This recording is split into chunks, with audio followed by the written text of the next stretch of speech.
Bom dia, bem-vindo a mais um programa da Aliança Evangélica Portuguesa. Estamos a iniciar um novo ano, à altura de avaliar o nosso percurso de vida, quem sabe até traçar novos alvos e prosseguir. Nesse sentido, hoje queremos ajudá-lo a olhar para 2016 com esperança. Queremos aproveitar para partilhar consigo a nossa fé em Jesus Cristo e convidá-lo a envolver-se connosco, comunidade evangélica, através das mais diferentes áreas de ação que abraçamos e com as quais queremos também abraçá-lo a si. Queremos ajudá-lo a encontrar o sentido para a sua vida. E para isso, para conversarmos sobre todos estes assuntos, estão hoje connosco três dos elementos da nova direção da Aliança Evangélica Portuguesa. São eles o Presidente, António Calaim, e os Vice-Presidentes, António Palma e Rodrigues Pereira. Olá, obrigada por estarem aqui connosco. Bem-vindos então ao nosso programa Caminhos. Para começar, então, também a título de introdução, afinal, quem somos nós, quem são os evangélicos, em que é que nós acreditamos? Os evangélicos são cristãos, em primeiro lugar.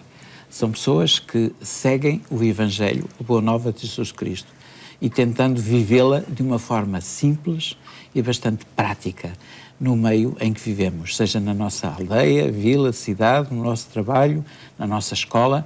Queremos seguir os ensinos de Jesus Cristo de uma maneira simples, correta, segundo as regras, segundo os ensinos que o nosso amado Senhor nos deixou na sua boa palavra. No fundo é mais do que religião, é relacionamento, é vida com Jesus. Exato, é vivência, vivermos o Evangelho.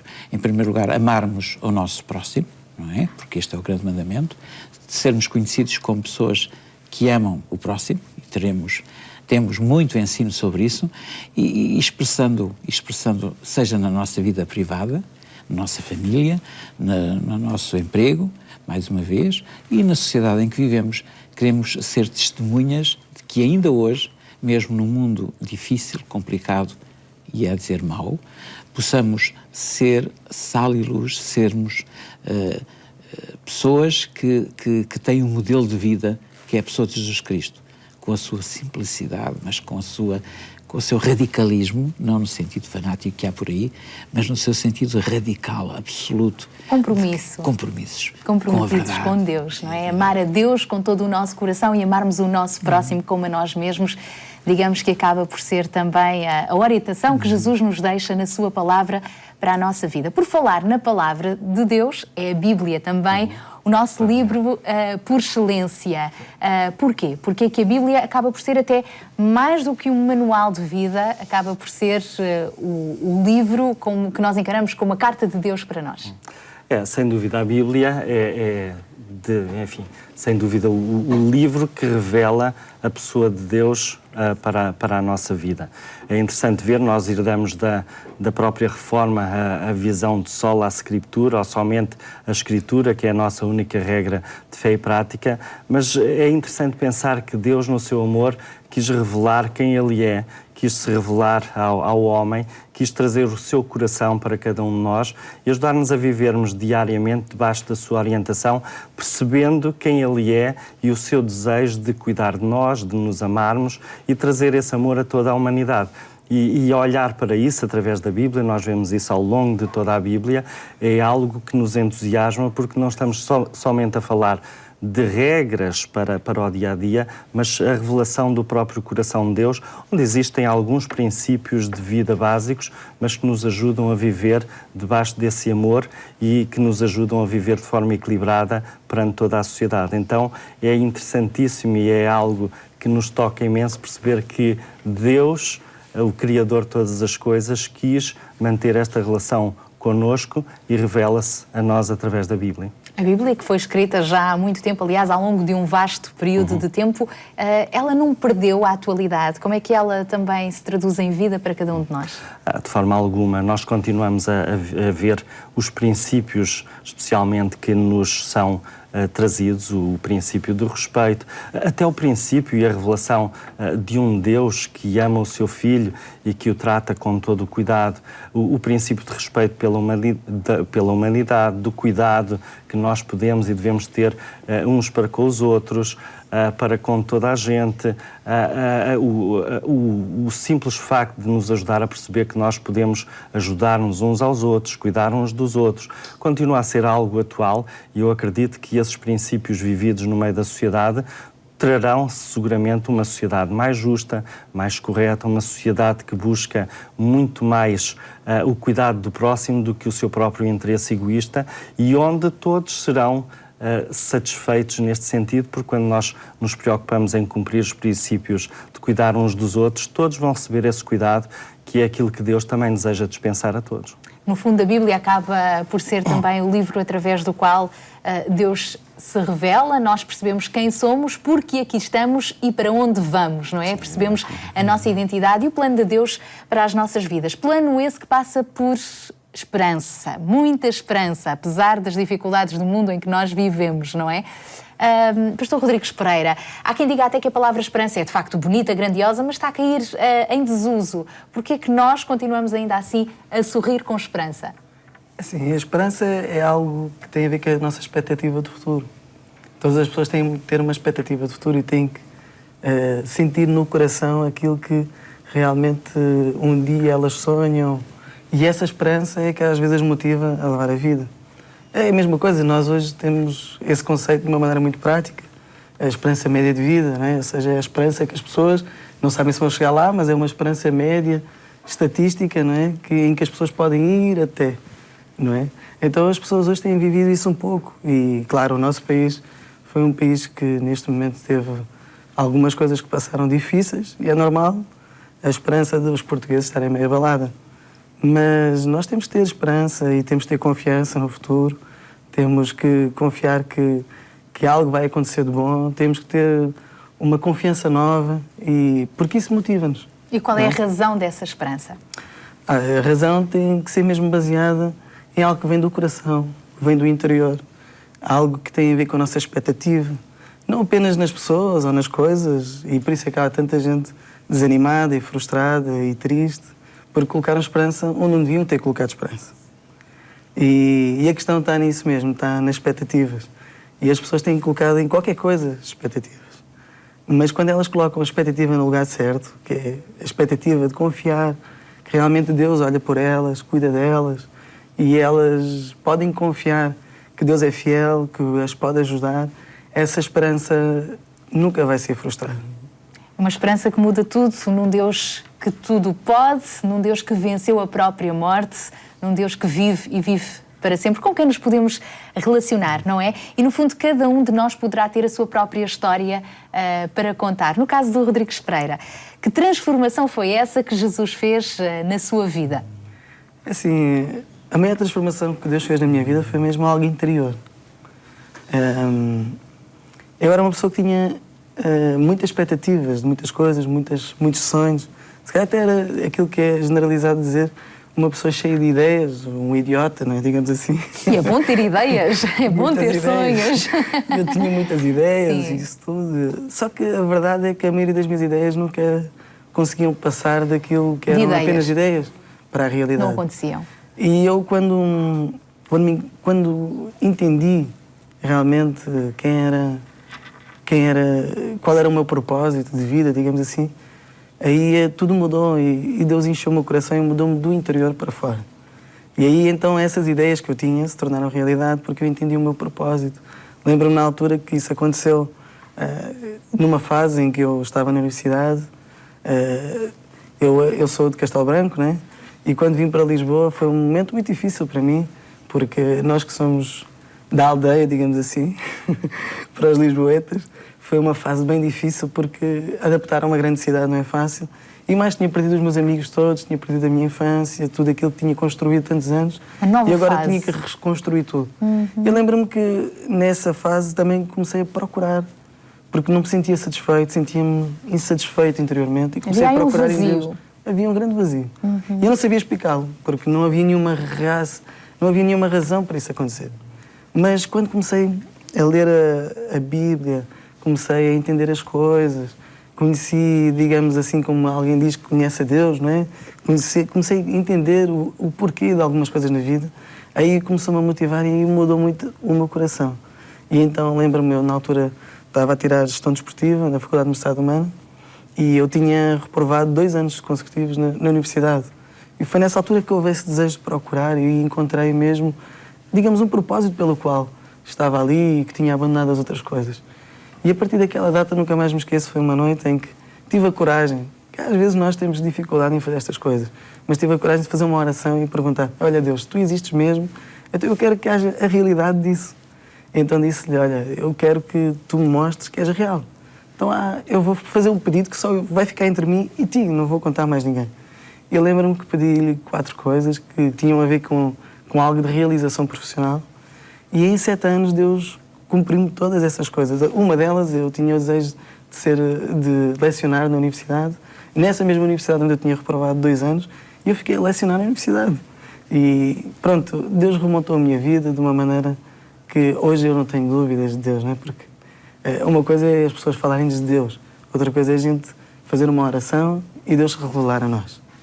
E isso é o que eu posso dizer e acho que todas as pessoas precisam de um dia procurar isso.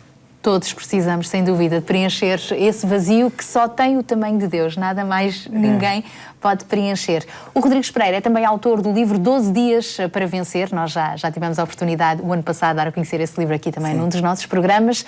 É um livro que tem princípios bíblicos para a vitória.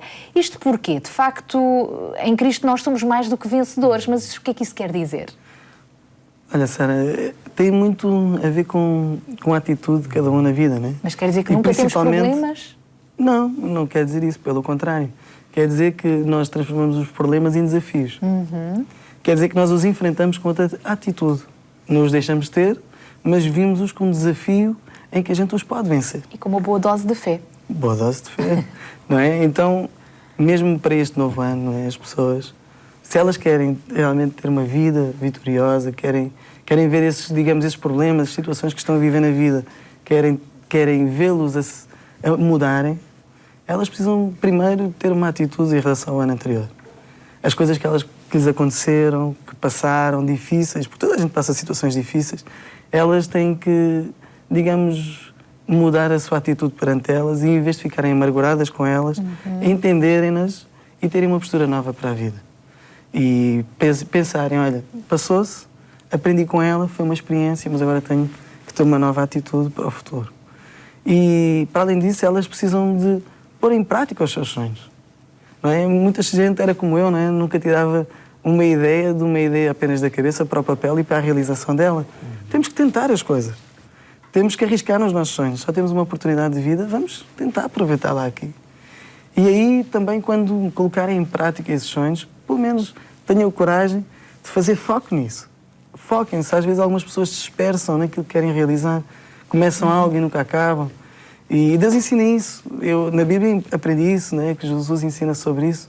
Sobre não sermos como as ondas do mar, que batem e voltam. Ou seja, Deus quer que a gente avance. E coloquemos as prioridades. Temos prioridades, tenhamos o foco nas prioridades, lutemos por isso, né?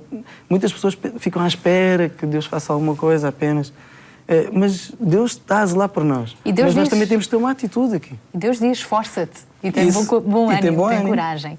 Outro dos desafios que Deus também nos faz é para não caminharmos sozinhos. É por isso que os cristãos são um povo. E é por isso também que a Igreja, enquanto comunidade, existe. Dr. Calim, quer-nos falar também um pouco sobre isso, a importância de pertencer à Igreja? No fundo, qual é a missão, o papel da Igreja? É verdade que um dos papéis do inimigo sempre tem sido o de dividir. E ele veio para isso, para nos dividir, para nos roubar esta unidade que nós tínhamos, que foi criada por Deus, criou tudo perfeito, mas por causa do pecado, nós, como homens, temos caminhado tantas vezes no sentido da divisão. E isto acontece também como indivíduos e como comunidades.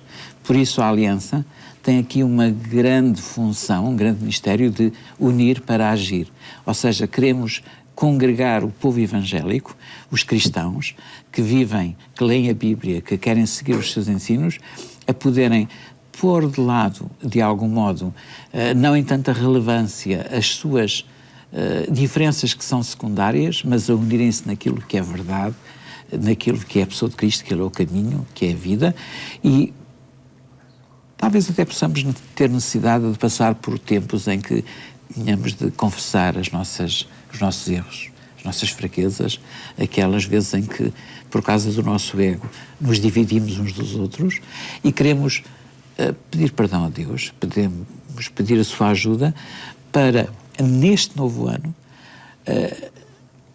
procurarmos encontrar a unidade que nós temos em Cristo Jesus para nós melhor agirmos neste tempo que em que o Senhor, nosso Deus, nos tem aqui, para podermos cumprir o seu bom propósito de testemunho perante aqueles que são os nossos vizinhos, os nossos colegas, mas perante também a nossa sociedade em que vivemos e afirmando as verdades de Cristo, a verdade do Evangelho e a beleza que há em vivermos segundo o exemplo de Cristo. E neste sentido gostávamos também de convidar quem está a ver o nosso programa, por que não, a procurar a Igreja Evangélica mais próxima de si. Exatamente. Nós acreditamos que, entrando numa igreja evangélica, e mesmo sem entrar numa igreja evangélica, através da Bíblia, através de testemunhos de outras pessoas, nós podemos chegar ao conhecimento, ao contacto com esta pessoa bendita que é a pessoa de Jesus Cristo. E com certeza que encontrando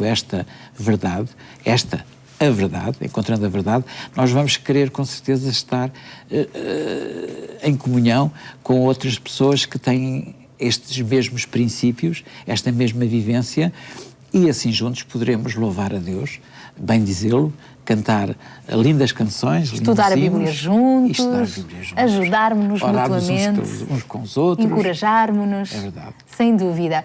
E as igrejas têm também um papel muito relevante na comunidade onde estão. E aqui entra também a questão social, não é? Os evangélicos também têm essa preocupação de estarmos presentes para servir a comunidade. Neste sentido, quais são as várias valências que nós abraçamos? É bom falarmos um pouco acerca disso. De facto, cada vez mais a Igreja Evangélica tem-se preocupado em intervir na sociedade, em ser realmente sal e luz no meio onde está envolvida. De alguma forma trazer os bons princípios que temos aprendido e dessa maneira também servir a sociedade. Entendemos que Cristo esteve junto com o povo, esteve com eles, fez milagres, apoiou-os socialmente também e acreditamos que essa também é uma das facetas da Igreja. Nós temos diversas associações, temos igrejas que intervêm de forma muito interessante na sociedade, com apoio domiciliário, com associações que apoiam toxicodependentes, estão nas mais diversas áreas, quer apoio a idosos, a crianças, estão nas escolas, estamos a desenvolver agora um projeto também de apoio na área desportiva.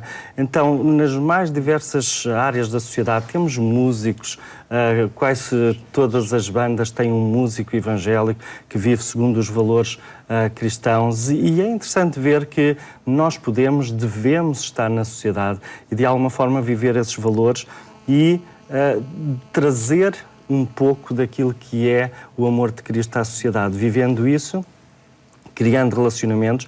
E é interessante ver que no meio de tudo isso nós vemos pessoas a entenderem quem Cristo é pela forma como as pessoas vivem. Temos também pessoas a trabalhar em autarquias, a servir em clubes desportivos, enfim, tanta coisa, e vão surgindo outras áreas onde nós estamos envolvidos, porque de facto, quando começamos a lidar com a sociedade, vemos que os cristãos cada vez mais percebem que podem estar na sociedade, fazer diferença e ajudar as pessoas também nas mais diversas situações, servindo socialmente e tendo instituições que servem, mas também vivendo dentro das suas áreas, das áreas onde se inserem, servindo a sociedade, dando o seu melhor. Por exemplo, eu sou treinador de ténis de mesa, tenho uma série de miúdos e é algo fantástico estar com eles e simplesmente transmitir o amor de Deus às pessoas que estão connosco. Então, a sociedade evangélica, a Igreja Evangélica tem... O cristão, não é? O cristão, claro, tem desenvolvido essa visão e tem sido uma alegria poder ver isso e sermos também nós próprios encorajados por aquilo que cada um está a fazer, pelas associações, pelo desejo de cuidar, de servir, de dar aquilo que nós temos com a sociedade. ao fim e ao cabo, é influenciarmos, sermos um bom contributo onde quer que estivermos, até porque Deus também se preocupa com todas essas áreas da nossa vida, não apenas com o espiritual, não é? Sem dúvida, e é sem dúvida que todas essas áreas são de grande importância. Deus criou-nos como um todo para nós vivermos de forma global na sociedade, não só com o nosso espírito, mas também o nosso corpo, prestando cuidados de saúde, etc. Então, tudo isso são áreas de grande importância e que eu fico feliz que a Igreja cada vez mais está desperta para essa área de intervenção. Nós estamos quase a terminar. Uma das áreas de ação que nestes últimos tempos tem sido também prioritária é no sentido de dar resposta à crise dos refugiados. Também aqui a Aliança Evangélica, a comunidade evangélica tem planos de intervenção. É verdade. Há um grupo de trabalho com representantes de diferentes associações, algumas absolutamente respeitáveis na nossa sociedade, no meio civil. Algumas das nossas equipes tiveram a oportunidade de ir até à Macedónia, até à Grécia, até à Argélia, até Marrocos, para fazer uma auscultação in loco, no terreno, desta problemática. Estamos juntos no par e queremos juntos fazer parte da solução. Para a plataforma de apoio aos refugiados. Queremos juntos dizermos que damos graças a Deus pelo cantinho onde estamos colocados, não é? O nosso país, Portugal, mas queremos dizer que aqui somos pessoas, somos humanos, e aqueles que, por diferentes razões, vêm até nós, devem ser olhados como pessoas que se querem tornar irmãos nossos e querem ser irmãos nossos e não estranhos. E este é um dos desafios que temos para este novo ano. Para terminar, uma mensagem de esperança que eu peço então aqui ao pastor Rodrigues Pereira para partilhar connosco. Sim, eu queria deixar a todos realmente aqui uma mensagem que tem a ver com algo que Jesus falou.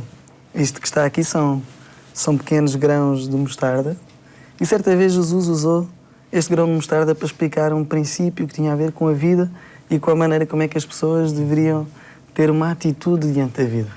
Então Jesus disse, olha, se vocês tiverem fé como do tamanho de um grão de mostarda, tão pequenino, já viram?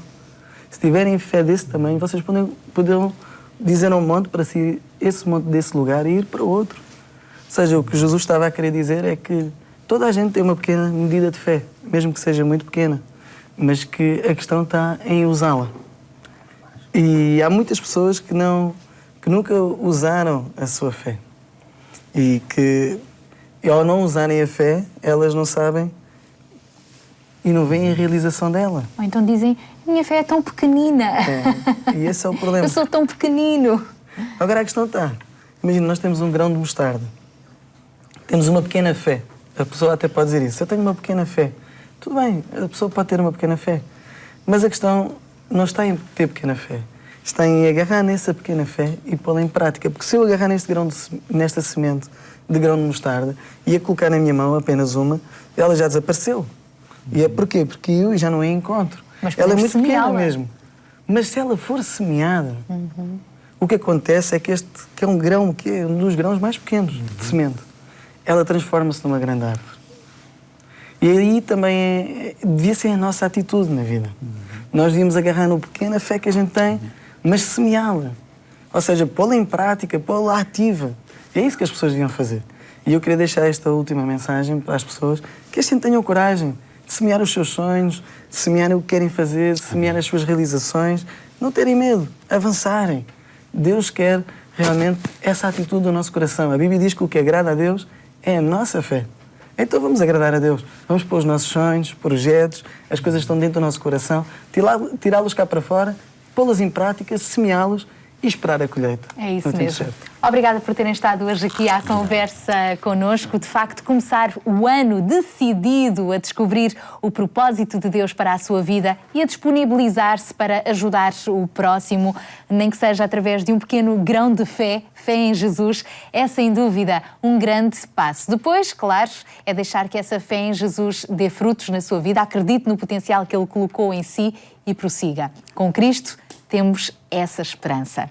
Antes de terminar, queremos ainda convidá-lo a estar connosco, quem sabe, na Igreja Evangélica mais próxima de si, e temos ainda para lhe oferecer o calendário Tesouros Escondidos com versículos bíblicos para o inspirar em cada dia do ano. Para o receber, contacte-nos. Visite também o nosso site, a nossa página no Facebook, onde encontra mais informação a nosso respeito, os nossos contactos e tudo mais, e ficamos ao seu dispor para o que precisares. Estaremos de volta aqui na RTP2 na próxima terça-feira, por volta das 3 da tarde, com o programa A Luz das Nações, e depois também na Antena 1. Até lá, se Deus quiser.